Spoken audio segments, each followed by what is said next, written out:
walaalayaal waan islaamaya marka horeeto. Marka marka labaad su-aal baan idin weydiinayaa. Horta marka hore intaan su-aasha gelin ummadda Soomaaliyeed oo Maraykan joogta waxaan uga digayaa inay mar dambeeto qaladkii hadda lagu dhacay in Republican-kan mar dambeeto loo codayo ama qof Soomaaliya codkiisa siiyo dhibaatadiisa iyo xanuunka leedahay inuu guuleysto waa la arkay baan u malaynayaa. Yar baa hadaayta wuxuu dhahayay bulshadaha kaleeto dhibaato ma qabaan, dhibaatadana Soomaali kaliya ku kooban tahay. shalay maahed doraad waxaan akhrinayay mise shalay ahayd website-ka janaalka Jazeera oo soo qoraysa inay carabtii waddanka ka qaxayaan.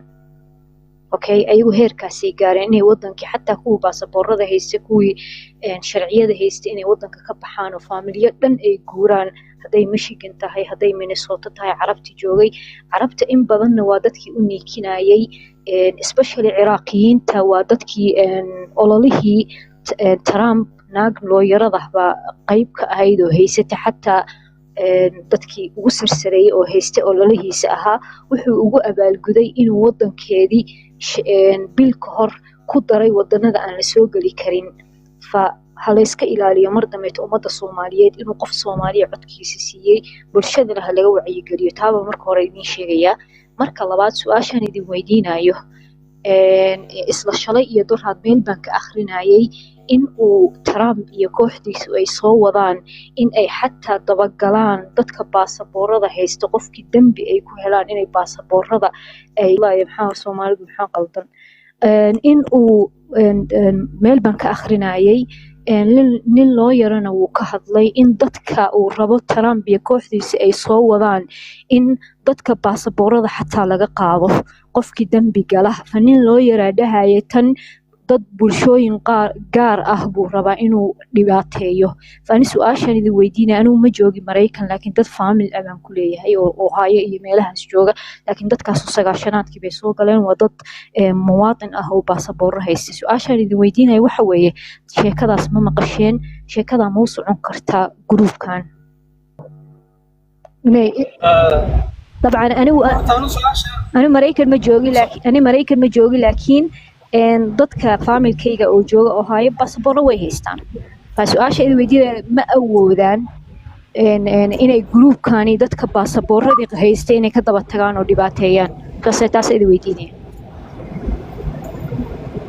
أنا هرت سؤال شامان مقال لكن باسبور مرة لقاضي يد بروسيس بوقان تاي محكمة بالتريا بروسيس دير بوقان تان مقلي ما سجرين كاركو كلمة واحد يسي قفك لقاضي كريه وين محكمة تو وين قفك نصوع عديا مركا أسباب ترسن باقفك باسبور كلاقلا نقول كراي معها دمبير إيو وحاسن علم المقال إذا وحي كلا إنفورميشن كلا كاين ونوشة كلا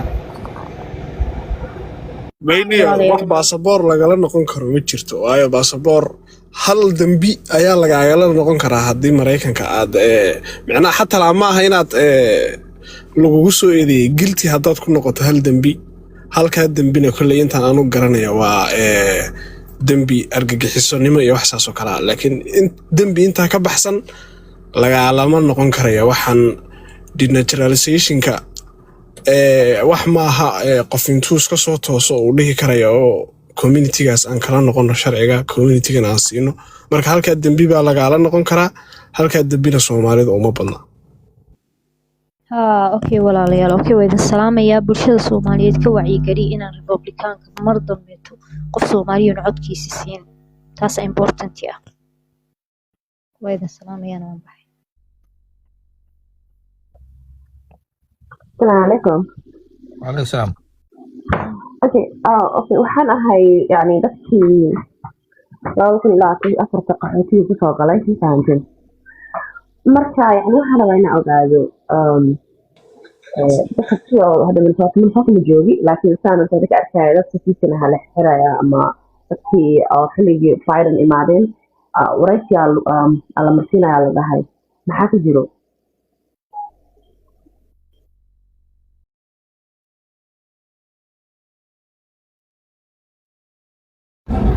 green so ما يصير green card maya waxaan rabaa حريصة وبلانسنا هاي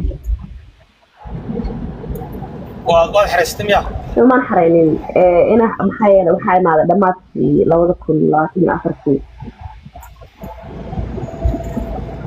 أوكي كل وراتي مدير ما جرين كان ما قدم يا مايا يعني حتى سنة كذا هذا دو يقع سو ما هي وحاي مع دمات في لو ذكر لكن أفرسي أوكي لا تاني أفرتي هذه توني فيف كنا الحرسة هذا الحرسة مكان أنا يعني في والله يعني ساس تفيو وان مقلين لا يلي تفيو لا يلانيا لكن dadka dhan maaha waxay ku xulanayaan ma garan karo laakiin ee dadka qaar guud ugu yeerayaan baa tafsiir ugu yeerayaan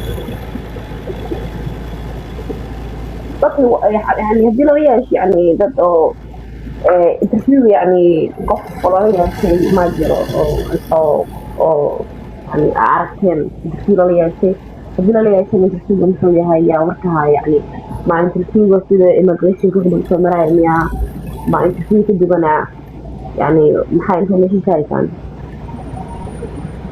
horta indhaha ma saarin laakiin social media waxa ka arkay wiil la wareysanayo oo inaan la yiraahdo cilmi waare oo wareysanayo interview wala la yeeshay buuli marka su'aalo iska caadi ah bay weydiiyeen inkastoo qofkaasi marriage isagii xaaskiisa wada yeedhan marka su'aalo caadi bay weydiinayeen wixii markuu jawaabay iska tago bay ku yiraahdeen laakiin inta wax dhaafsiisan oo kale oo garanaya maray asxaabtuna dadka ku dhaamana ku daraan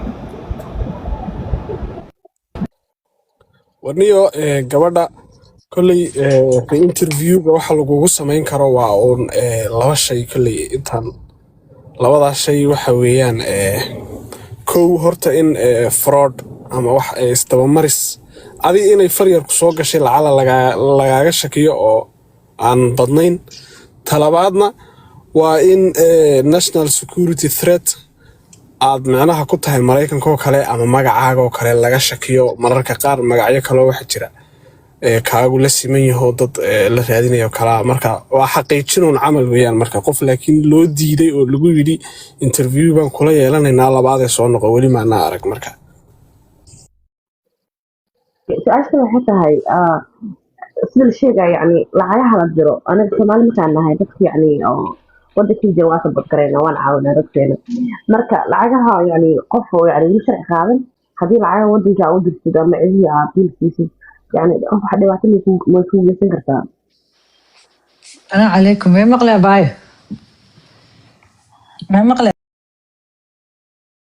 oo guriga dhex ama bushkuleytiga sida exercise u heshad movement is good for the maskaxda for the body so sida daalka badan u dareemen so qof walbo oo isolation sidaadoo kaleeto ku jiro treadmill walking treadmill ama bike ama weight lift or dumbbells ku oo miisaanka la qaadayo so that at least like you get that movement and marka movement samaysid maskaxdaada it brings like daalka ka yaraanay but also happy endorphins so you know farxadnimo iyo sense of accomplishment oo wax ina qabatay aad dareemaysaa then also in a structure maalintii ina kala saartid iyo habeenkii ku dadaashid hurdada waqtiga habeenka jiifkana jiiftid subaxdina ina ka soo kacdid sida oo ana asku qasin dayga iyo night marka dayga night kugu qasmaan badanaa dadka oo jaha wareerig dadka ku ridaa so ma kala saaraysid waxa dhici karto ilaa 2 pm ana jiiftid and then 3 ka kacdid so ku dadaal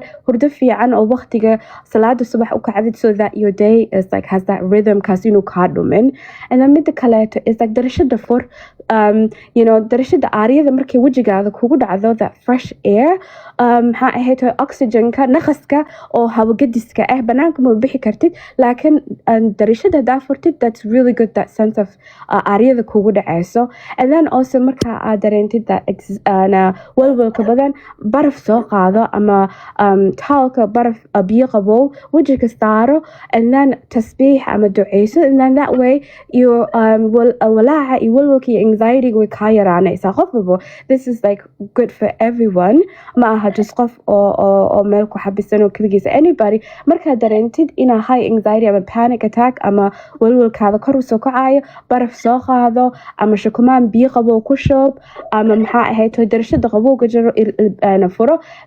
Jarmarku waxay dhahaan frische Luft, Amerikaankana it's like aariyada hawagadis because it's like hawadaas cusub, oxygen cusub ku galayo, and then waa dareemaysaa elevate like ina xogaa naqaska kaa foqo. And then the most important, this is all for education, so it's not really maxaa ahayd a recommendation or ina sameynayso, but like research baaritaanka badan waxay soo saareen inay kaa yareynayso anxiety-ga marka socsocoteed, marka breathing also marka naqaska aad dareento panic maxaa ahayd 5 daqiiqo qabso ama 2 daqiiqo ama 30 daqiiqo 30 seconds, really focus neeftuurkaada ina anaka shallow breathing marka naxsanahna si fiican ma u neefsano, neefta isku celinaa. So really breathing ka ina breathe in sanka and then out through the afka. So those little things qof walba ka faa'iidi karo.